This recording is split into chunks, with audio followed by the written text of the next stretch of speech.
इंधन दरवाढ, खत दरवाढ व नीट पेपर फुटीच्या निषेधात धामणगाव रेल्वेत काँग्रेसचा जनआक्रोश मोर्चा.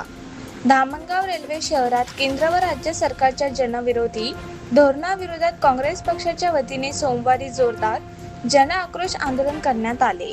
वाढती इंधन दरवाढ, खतांच्या किमतीत झालेली वाढ, बेरोजगारी तसेच नीट परीक्षा पेपरफुटी प्रकरणाच्या निषेधात काँग्रेस कार्यकर्त्यांनी सरकारविरोधात तीव्र घोषणाबाजी करत आक्रमक मोर्चा काढला. छत्रपती शिवाजी महाराज चौक येथे सकाळी 10 वाजता आंदोलनास सुरुवात झाली.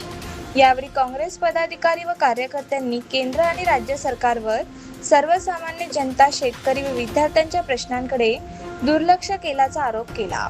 वाढती महागाई, शेतकऱ्यांवरील आर्थिक संकट आणि विद्यार्थ्यांच्या भविष्याशी होत असलेला खेळ यामुळे नागरिकांमध्ये तीव्र नाराजी असल्याचे आंदोलनकर्त्यांनी सांगितले.